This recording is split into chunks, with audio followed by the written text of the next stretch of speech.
பஞ்ச தத்துவங்கள் மனிதர்களின் எண்ண அதிர்வலைகளினால் பாதிக்கப்படுமா? ஓம் சாந்தி. நம்ம மனசுல வரக்கூடிய ஒவ்வொரு எண்ணத்திற்கும் ஒரு வைப்ரேஷன் இருக்கு. இந்த வைப்ரேஷன் 5 தத்துவங்களை கண்டிப்பா தாக்கும். இதுக்கு ஜப்பான் டோக்கியோல ஒரு பெரிய சயின்டிஸ்ட் டாக்டர் இமோட்டோ அப்படின்னு சொல்ற அந்த ஒரு சயின்டிஸ்ட் ஒரு ஆராய்ச்சி பண்ணாரு. அவர் ஆக்சுவலா அந்த ஆராய்ச்சிக்கு முன்பாக அவர் ஒரு சாதாரண ஒரு தண்ணிய மைக்ரோஸ்கோப்ல வச்சு பார்த்துருக்கிறாரு. அது சாதாரணமா தான் இருந்திருக்கு.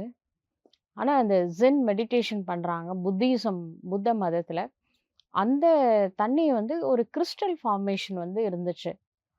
அதனால அவரு இந்த ரிசர்ச் பண்ணாரு.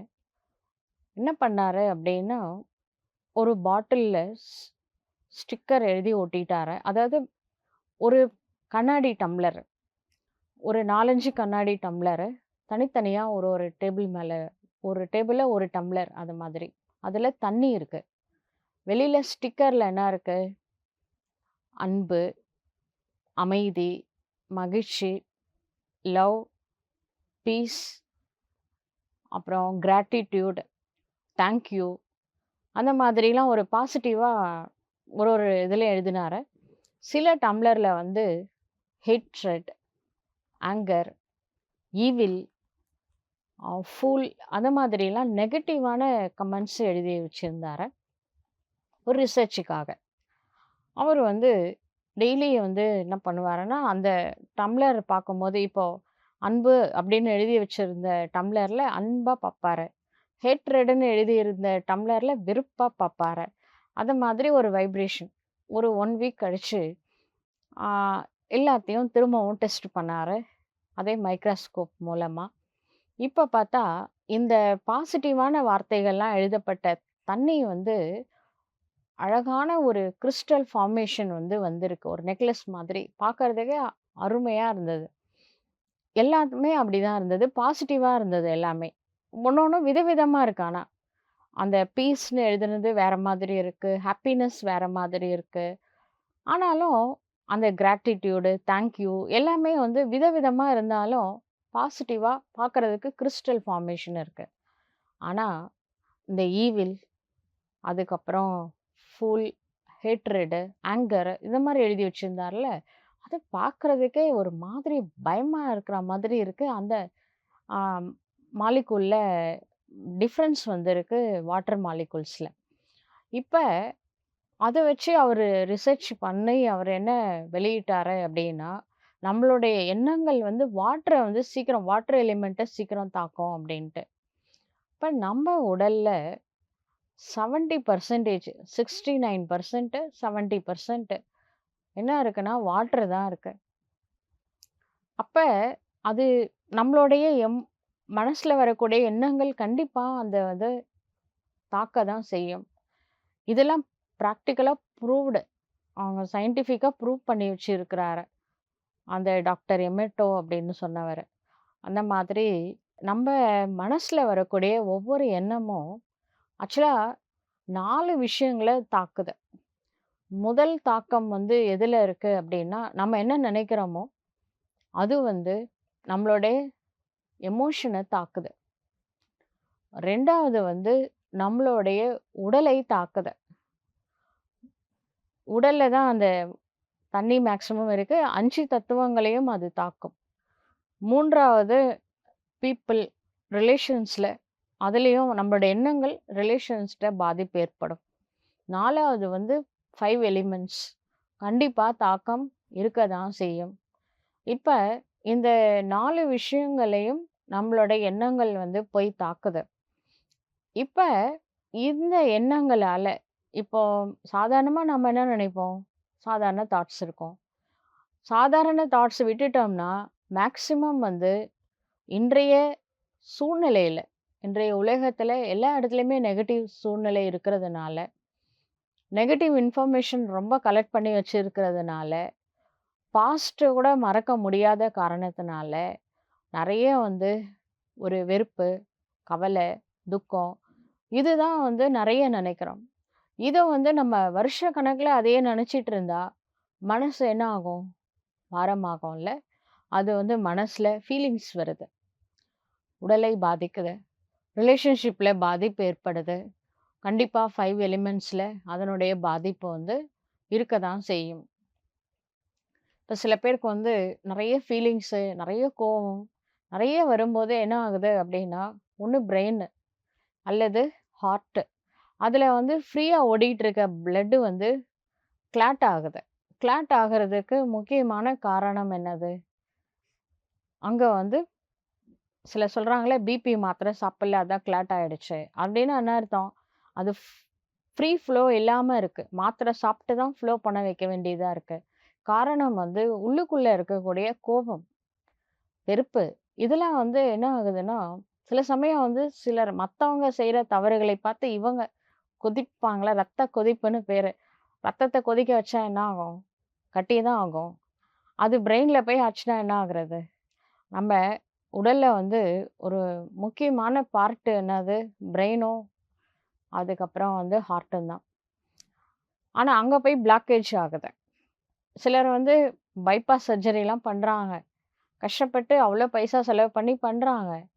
அது வந்து என்ன ஆகுதுன்னா, திருப்பி கொஞ்ச நாள்ல திரும்பவும் அவங்களுக்கு ப்ராப்ளம் வருது. ஆப்ரேஷன் பண்ணிட்டா வரக்கூடாதுல்ல. ஆனா ஏன் வருது? நம்மளுடைய மைண்ட் ஃபர்ஸ்ட்டு பிளாக்கேஜ் இருக்கு. 2வது பிளாக்கேஜ் வந்து அத எனர்ஜி பாடி இருக்கு இல்லையா? சட்டில் பாடி அத வந்து தாக்குது. 3வது தான் பிசிக்கல் பாடிய தாக்குது. பிசிக்கல் பாடி ஆப்ரேஷன் பண்ணிட்டா பத்தாது. முதல்ல மைண்ட் லெவல்ல இருந்து பிளாக்கேஜ் ரிமூவ் பண்ணணும். மனசுல நம்மளுக்கு வந்து அந்த வெறுப்பு, கோவம் அதெல்லாம் நெறைய இருந்துச்சு அப்படின்னு வச்சுக்கோங்களேன். கவலை, இந்த ஸ்ட்ரெஸ்ஸு இதெல்லாம் ரொம்ப ஜாஸ்தி ஆகும் பொழுது என்ன நடக்கும்? இப்போ வந்து ஒரு ஒரு டிவி இருக்குன்னு வச்சுக்கோங்களேன். அதில ஸ்டெபிலைசர் வச்சிருப்பாங்க. ஸ்டெபிலைசர் எதுக்காக வச்சிருப்பாங்க? அதிகமான வோல்டேஜ் வந்தாக்கா, அது நார்மல் பண்ணி குடுக்கணும் அப்படின்றதுக்காக தான். ஸ்டேபிளா இருக்கணும் அப்படின்றதுக்காக. சப்போஸ் அதிகமா வந்தாலும் அது அதனுடைய வேலைய அது கரெக்ட்டா செய்யுது. ஆனா மைண்ட ஸ்டேபிள் பண்றதுக்கு என்ன வச்சிருக்கோம்? ஒண்ணும் இல்ல. இப்ப வந்து ரொம்ப கோவம் வரும்போது என்ன ஆயிடும், சில பேர் வந்து காத தொட்டு பார்த்தா, இந்த காது மடல்லாம் சூடா இருக்கும். ரெட்டா மாறும் சிலருக்கு. ஃபேஸே ரெட்டா மாறும். அப்ப அப்டின்னா என்ன அர்த்தம்? வெளியிலேயே இவ்ளோ ஆக்ஷன் வருதுன்னா, உள்ளுக்குள்ள பிளட்ல என்ன ஆகும்? யோசிச்சு பாருங்க. அப்ப வந்து இது நம்ம உடல நாமளே பாதிச்சுக்கிறது. நம்மளோட எண்ணங்கள் நம்ம உடலை பாதிக்குது. அப்ப அப்பதான் இந்த பிளட் கிளாட் ஆகுறதெல்லாம். அதனால அந்த நம்ம பிசிக்கல் பாடியில செய்ற ஆப்பரேஷன விட முக்கியமானது, மைண்ட் பிளாக்கேஜஸ்லாம் சரி பண்ணணும். என்னென்னலாம் நெனச்சு நம்ம வந்து ஃபீல் பண்றோம், கஷ்டப்படுறோம், அதெல்லாம் சரி பண்ணணும் அப்படின்றது நம்ம கையிலேயே இருக்கு. வெளியில எங்கேயும் போக வேணாம். நெகட்டிவ் தாட்ஸ் நெனைக்கிற நம்மளால பாசிட்டிவ் தாட்ஸ் ஏன் நெனைக்க முடியாது? கண்டிப்பா முடியும். மெடிடேஷன் பண்ணா. மெடிடேஷன் பண்ணிட்டா, நம்மள பத்தி நம்ம பாசிட்டிவா நெனைக்கணும். மத்தவங்கள பத்தியும் பாசிட்டிவா நெனைக்கணும். அப்ப வந்து இந்த மாதிரி வந்து டென்ஷன் ஆக மாட்டோம். கவலைப்பட மாட்டோம். ஒரிஸ் இருக்காது. இதெல்லாம் இல்லாம இருக்கணும் அப்டின்னா, மனசுல குஷி இருக்கணும். அன்பு இருக்கணும். அமைதி இருக்கணும். இதனுடைய கடலாக இறைவன் இருக்கிறாரு. இப்ப கடவுள மனசால நெனைக்க நெனைக்க, அந்த குணங்கள் எல்லாம் நம்மளுக்குள்ள வர ஆரம்பிக்கும். அப்ப பாசிட்டிவ் ஃப்ளோ நம்மளுக்குள்ள இருக்கும் பொழுது, இந்த நெகட்டிவ்லாம் எதுவுமே தாக்காது. நம்மளோட எண்ணங்கள் 5 எலிமெண்ட்ஸ கண்டிப்பா தாக்கும். இப்ப நீங்களே ஒரு எக்ஸாம்பிள் பாருங்க. கோவில் போறீங்க. அந்த காலத்து சிவன் கோவில் சாயந்திரம் நேரம். யாருமே இல்ல. அங்க ஒரு ஒரு அமைதி இருக்கும்ல. ரொம்ப பீஸ்ஃபுல்லா இருக்கும். அது ரொம்ப இனிமையான அமைதியா இருக்கும். நீங்க சில பார்த்துருப்பீங்க. இதே நீங்க ஒரு சுடுகாட்டுக்கு போங்க. அதே சாயந்தரம் நேரம். யாருமே இல்ல. அந்த மயான அமைதின்னு ஒண்ணு சொல்லுவாங்க. மரண அமைதின்னு. அந்த அமைதி வந்து பயத்த குடுக்கும். அதுவும் அமைதி தான். ஆனா அது பயமா இருக்கும். அதுல துக்கத்தோட வைப்ரேஷன் இருக்கும். இதெல்லாம் தான் இருக்கும்.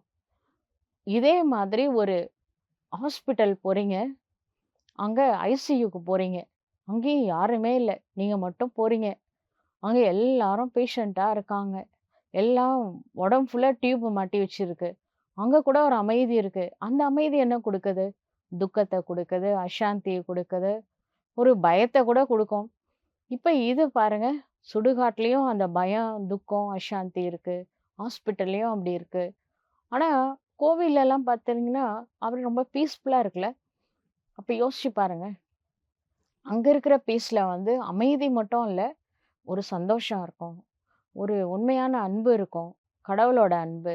அந்த வைப்ரேஷன்ல ஒரு பிளெஸ்ஸிங்ஸ் இருக்கும். குஷி இருக்கும். எல்லாத்துக்கும் மேல. ஒரு ஸ்வீட்னஸ் இருக்கும். அது இனிமையான அமைதி அப்படின்னு சொல்றோம். எல்லாமே அமைதி தான் எல்லா இடத்துலயுமே. ஆனா, ஒரு ஒரு இடத்துலயும் ஒரு ஒரு வித்தியாசம் இருக்கிறதுக்கு யாரு காரணம்? அவங்க மனசுல இருந்து வரக்கூடிய எண்ணங்கள் அங்க வைப்ரேஷனா பரப்பி வச்சுட்டு வந்திருக்காங்க. சுடுகாட்டுக்கு போனவங்கலாம். யார் போவாங்க? குளோஸ் ரிலேஷன், ஃப்ரெண்ட்ஸ் தான் போவாங்க. அவங்க துக்கம், அசாந்தி தான் பரப்பி வச்சுட்டு வந்திருக்காங்க. ஹாஸ்பிட்டல்ல என்ன பரவுது? ஆனா கோவில்ல என்ன இருக்கு? வித்தியாசம் ஏன்? கண்டிப்பா வந்து நம்மளுடைய எண்ணங்கள் வந்து வைப்ரேஷனா வாயு மண்டலத்த தாக்கும் 5 தத்துவங்கள்ல பரவும். அதனால நம்ம மனசுல பாசிட்டிவ் வைப்ரேஷன் கொண்டுட்டு வந்துட்டோம் அப்படின்னா, நம்ம ஃபீலிங்ஸும் பாசிட்டிவா இருக்கும். நம்மளுடைய உடல் கூட ஆரோக்கியமா இருக்கும். ரிலேஷன்ஷிப்ல கூட வந்து ஒரு ஹார்மனி நல்லிணக்கம் வந்து ஏற்படும். அதுக்கப்புறம் 5 தத்துவங்கள கூட நம்ம பாசிட்டிவ் வைப்ரேஷன் குடுக்க முடியும். அந்த டாக்டர் எமெட்டோ அந்த இத ரிசர்ச் பண்ண மாதிரி நம்ம உலகத்துக்கே பாசிட்டிவ் எனர்ஜி குடுக்க முடியும். எல்லாமே நம்ம கையில இருக்கு. நம்மளுடைய சக்திய நம்ம பாசிட்டிவா முறையில யூஸ் பண்றது அப்படின்னா, நல்ல தியானம் பண்ணிட்டு, நம்ம மைண்ட வந்து ஒவ்வொரு எண்ணத்தையும் பாசிட்டிவா கொண்டுட்டு வந்துட்டோம் அப்படின்னா, இதனால நம்மளுக்கு தான் முதல் லாபம். நம்ம உடல் ஆரோக்கியமா இருக்கும். உறவுகள்ல நல்லிணக்கம் ஏற்படும். கண்டிப்பா 5 எலிமெண்ட்ஸ் பாசிட்டிவா ஓரளவுக்கு நம்ம போற இடம்லாம் பாசிட்டிவ் எனர்ஜிய பரப்ப முடியும். நல்லது. ஓம் சாந்தி.